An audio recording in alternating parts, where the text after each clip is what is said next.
How you doing there? Welcome back to Babylon Talmud. Today we're studying Daf Mem Aleph, Daf 41 of Masechta BavaBasra. Friends, friends. Well, today we're going to start a new Mishnah. This looks like good stuff. Okay, well, that's what we're going to do. Okay, let's go weiter. Chizka Sabatim.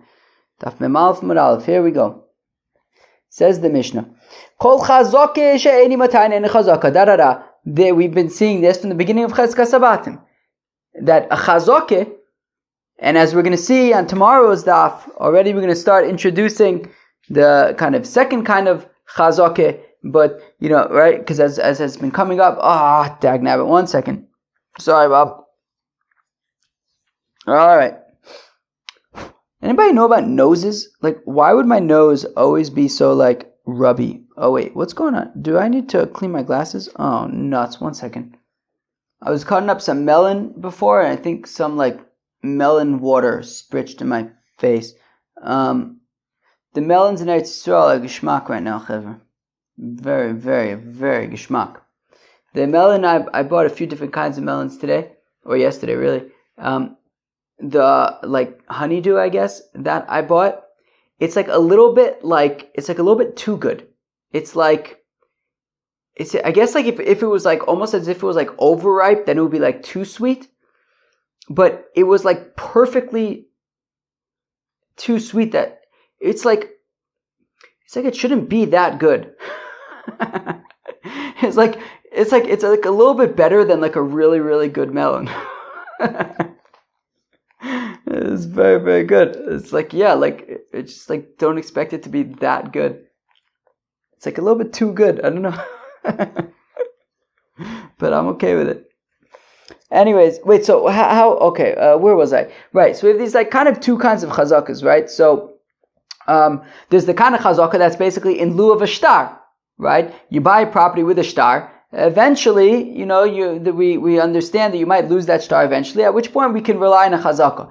There's another kind of chazaka, which is just another form of kinyan, right? Right? As we know from Masechta Kiddushin already, karka is niknes bekesef shtar b'chazaka. And we're going to learn about that tomorrow. We're going to start getting into that tomorrow a little bit more. So, but the former kind of chazaka, which we've been working with primarily, which we've been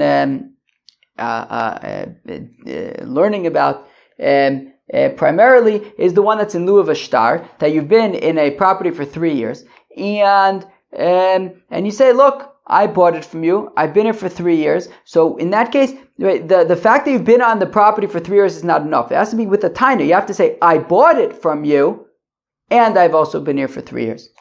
Okay? So chazaka she'eni matayna ena chazaka. A chazaka that does not have with it oichet a taina is not a good chazaka. Ketzad? Tell me more.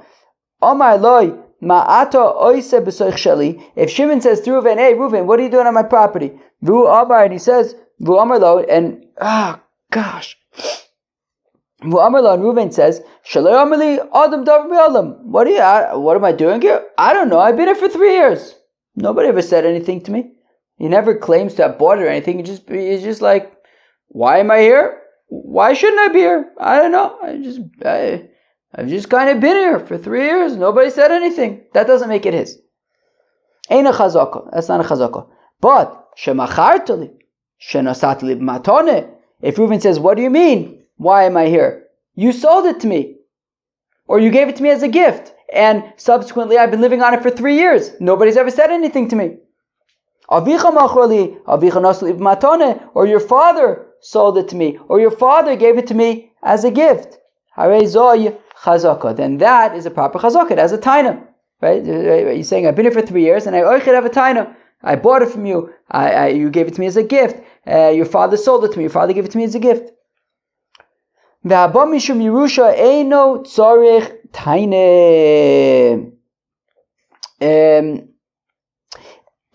Yerusha, you don't need a taine, right? So if Shimon comes to Reuven and he says, what are you doing here? And he says, well, I inherited it from my father and I've been here for 3 years. So in that case, he doesn't have to say, and my father bought it from you, or know about the details of that transaction. He doesn't know about all of his father's transactions, but he does know, and as Rashbam points out, as we're going to get to on Memalef Mud Beis, that he does though have to know that his father was there.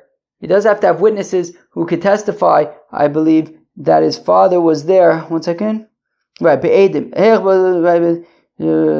But wait, where am I? I'm in the last Rashbam in the Mishnah. That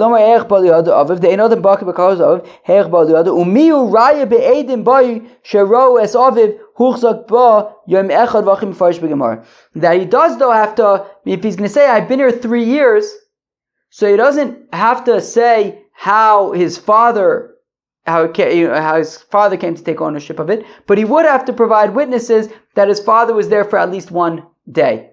Right? The Rashbam, I think, explains that because it's with the concept of to'anin l'lokeach v'to'anin l'yoresh, that Bezdin will stand up to kind of support purchasers as well as heirs in people who inherit. So therefore, we say it's enough. Meaning, so with this, so in terms of chazakah, if he says, "Look, I've been here for 3 years.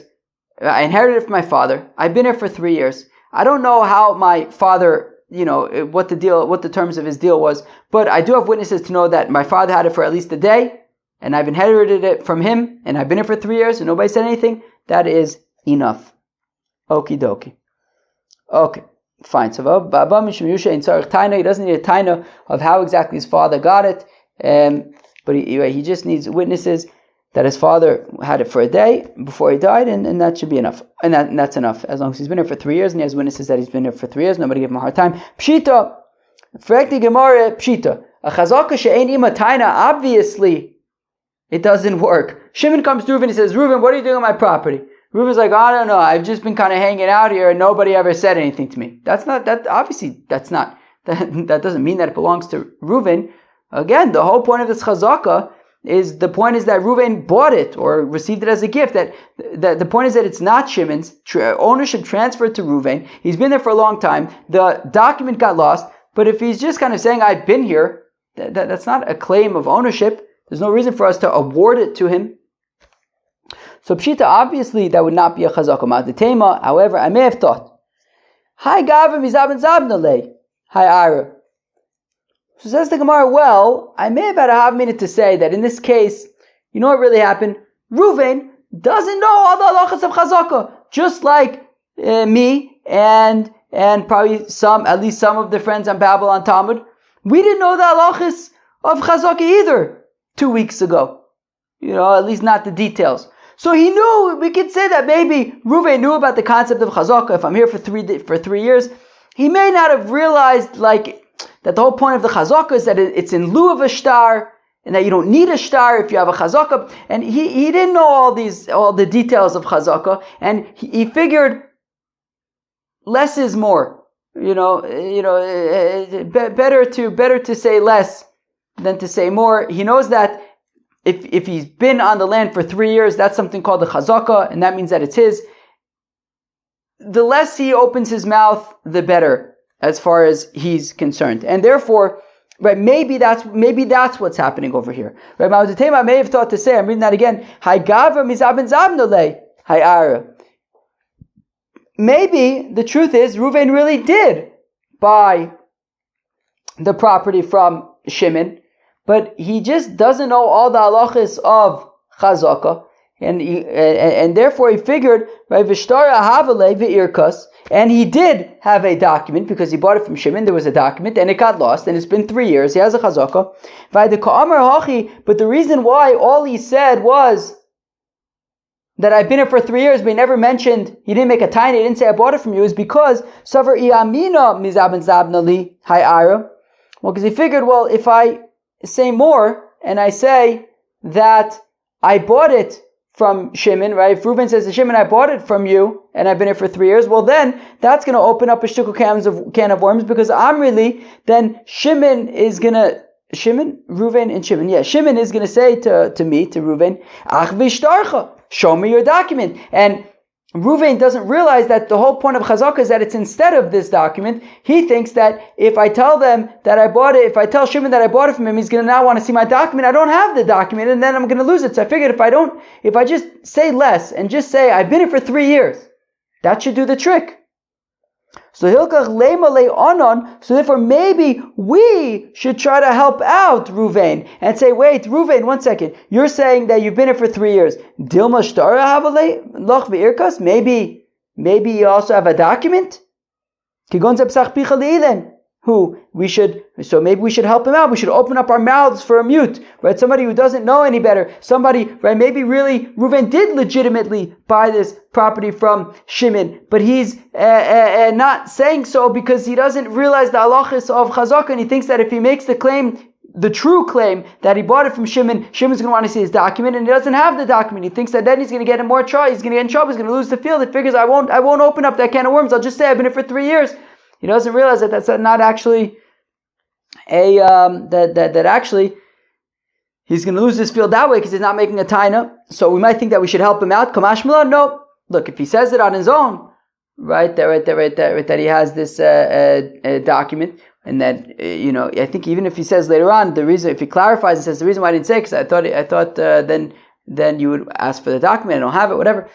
But we don't go out of our way to kind of help him out. By default, if he says that I've been here for 3 years and he doesn't make a taina, so then it's not a chazakah, and we don't assume that maybe he's just got confused, but he legitimately did buy the field. We don't, if he makes those arguments, then gewaldig. But otherwise, we're not going to make those arguments for him, or we're not going to try to prod him on or whatever, or to help him out in that way. If he doesn't make a taina, then there's no taina. It's not a chazakah. Rav Onin shakal bidka ba'are. So Rav Onin, a flooded his property and washed away the fence between his property and his neighbor's property. So what did he do when the flood dried up? He rebuilt the fence. The thing is, he didn't know punkt where his property ended and his neighbor's property started. So he guessed. He said, I think this is where it was, and he rebuilt the fence. It happens to be, though, that he actually added onto his property. He actually built the fence in his neighbor's property, and mistakenly, he expanded his property by essentially moving the fence.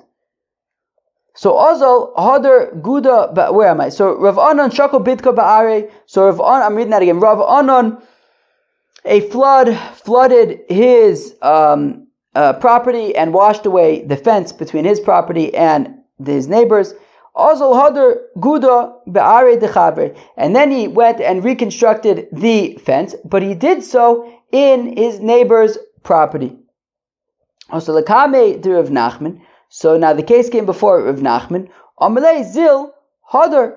So Rav Nachman says to Rav Anan, well, you have to fix the fence. You can't just expand your field like that. You have to fix the fence, move it back to where it belongs. V'ach zikili. Rav Anan says, but look, I made a chazakah. Now this doesn't necessarily mean 3 months, 3 years, right? Let's go weiter for a second. But I've already made a chazakah on it. Omerlei, come on. So if Nachman says, well, why are you saying that you already made a chazakah on it? Rabbi Yehuda? Is it like Rabbi Yehuda?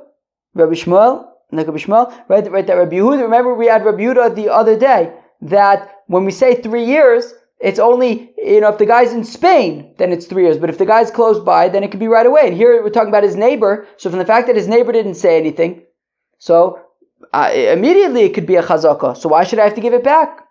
The neighbor didn't say anything. Rabbi Shmuel, we haven't gotten to Rabbi Shmuel yet, but I guess Rabbi Shmuel also says that that a chazakah could be less than 3 years, could be immediate. The Amrei kol b'fanov la'atar v'chazakah, that their opinion is that if it's done in the presence of the other person, it's immediately a chazakah, and therefore Rav Anan is arguing, why should I have to give back the property? Why should I have to move back the fence and give my neighbor back his property? After all, he saw that the fence was there and he didn't say anything, so it should be mine now. Yeah, but the halacha is not like Rav Yehuda, like Rav Yehuda and Rabbi Shmuel. Amlei ba achil the asa v'siyeya beguda ba'adoi. But Rav Anan presses further and he says, yeah, but this isn't just that he didn't say anything. He actually helped me build the fence. He taka contributed. He helped me build the fence. What does the Rashbam say? Where am I?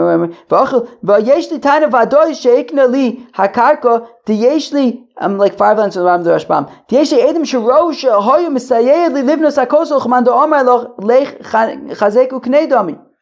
He contributed to helping me build the fence. He's basically saying, look, it's yours. So why should I have to give it back?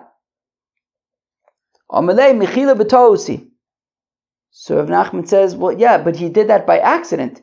He didn't realize that you were building the fence on his property. He thought you were reconstructing the fence, and he figured, I'll be a good neighbor. That's all. Ad Gufach, after all, Rav Anan, you are an upstanding individual. Ihavas Yodat lo avadet. If you would have known that you were placing the fence in the incorrect place and that you were really building it on your neighbor's property, you would not have done it. And therefore, kiechi de at lo hava yodat, and just like you built the fence because you were making a mistake, hunami lo hava yoda. So just like you weren't sure where the fence belonged, he also didn't realize where the fence belonged. Right? Just like Rav Anan, if you would have known that you were building on his property, you wouldn't have done so. The reason why you built it on his property is because you didn't realize it was his property. You thought it was your property. Well, he made the same mistake. He helped you build the fence because he also thought, like, oh, this is where the fence belongs. But now it turns out that there was a mistake, and it's on his property, and now his property is smaller than it was before, and yours expanded. It's only fair to move it back, and he's entitled for you to move it back. So, therefore, you got to do it. You got to move it back. Rav Kahana shachol bitka ba'are. Rav Kahana, a flood flooded his property. Ozol hodar guda be'ara delo didei. And similarly, he reconstructed the fence, but he reconstructed it on his neighbor's property. Also, the Kame to Rav Yehuda Ozil Aisi Trei Sadeh. So the neighbor comes to Rav Yehuda and he brings with him 2 witnesses.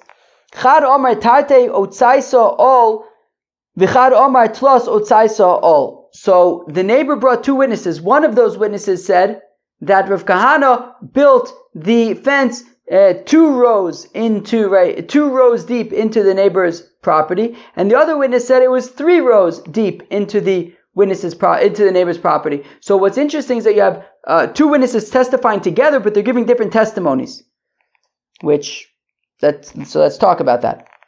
So where am I? So okay. Chadamar tartiat utzaisa all. Chadamar tlos utzaisa all.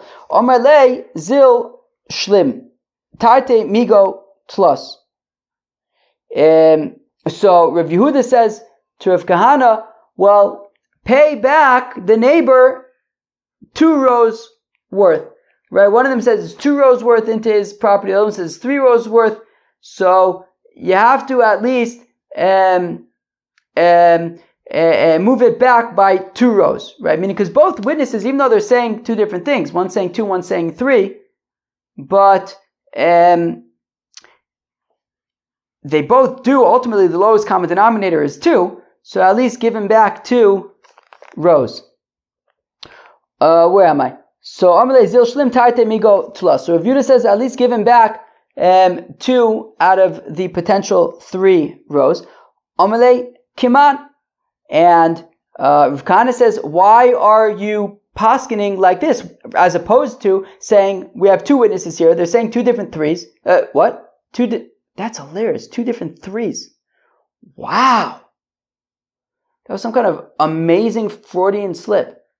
I don't know if it's Freudian. I feel like Freudian is when you actually say something that means something. I'm not sure that 2 of the 3s, if that's what I even said, means anything. But anyways, 2 of the rows. I don't know that. I think I'm like in like my brain was like working funny today. I was like all like messed up. So, anyways, so Rav Yehuda says Rav Kana at least paying, right? One witness says 2, the other one says 3.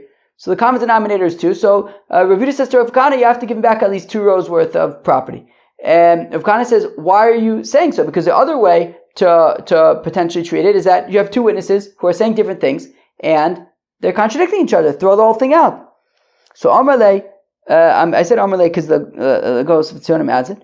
Reb Shimon ben Elazar. So if Yehuda says, like Reb Shimon ben Elazar, the Tanya, that we learn about, so Reb Shimon ben Elazar, Lo nechleku Beishami v'Hillel, Beishami v'Hillel both agree, al shtei kitei edim, that when you have 2 groups of witnesses, shachas omer is mono, b'achas omer is mosayim, one group testifies that Shimon lent Ruvain $100, the other group testifies that Shimon lent Ruvain $200, but the fact of the matter is, sheish b'chal mosayim mono, that at least the common denominator is that both are testifying that Reuven owes Shimon at least $100, right? Even if there were 2 separate transactions, 2 separate loans, the fact of the matter is Reuven definitely owes Shimon at least $100.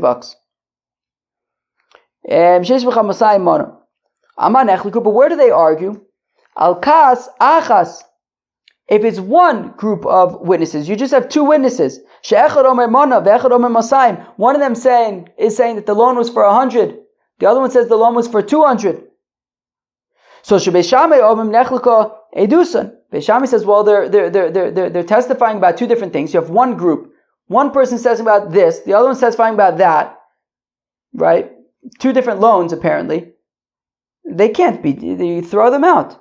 Beis Hillel says yesh b'chal mosayim mana.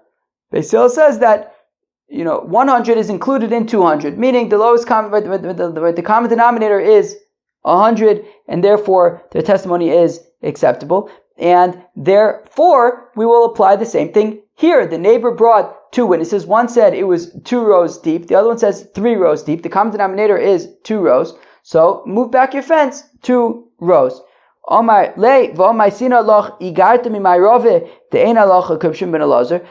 responds to Rav Yehuda, but I will bring you a letter from Eretz Yisrael that the halacha is not like Rav Shimon ben Elazar. Rav Yehuda responds, okay, show me, when you get your hands on that letter and you bring it here, I'd love to see it. But until then, go based on Rav Shimon ben Elazar, like Rav Shimon ben Elazar is kind of what he says in the name of Beis Hillel, which is go by the lowest common denominator and give him back 2 rows worth of property. How gaber the dar bekashta bi'elisa? There was a fellow who was living, right? Let's call him Reuven. He was living in a place called Kashta bi'elisa, in a attic. Arba shnei, for 4 years, which is of course enough to make a chazaka. Also, Marei de Beisa Ashkiche. Now, Shimon, I guess it was the attic in Shimon's house, I guess, and he finds Reuven in the attic. Amale, my boy is Be'ai Beisa. Why are you here? Shimon says to Reuven, what are you doing in my attic? Amale, mi planya zabinto dezabno minoch. And Reuven says, what am I doing here in the attic? I bought it from Levi. Levi bought it from you. So Levi bought it from you. Levi sold it to me. And I've been here for 4 years. Also, the case came before Reb Chia, Amarle, and Reb Chia says to Reuven, I isloch saide de darba iu de zabant mine bafilu chad yoma.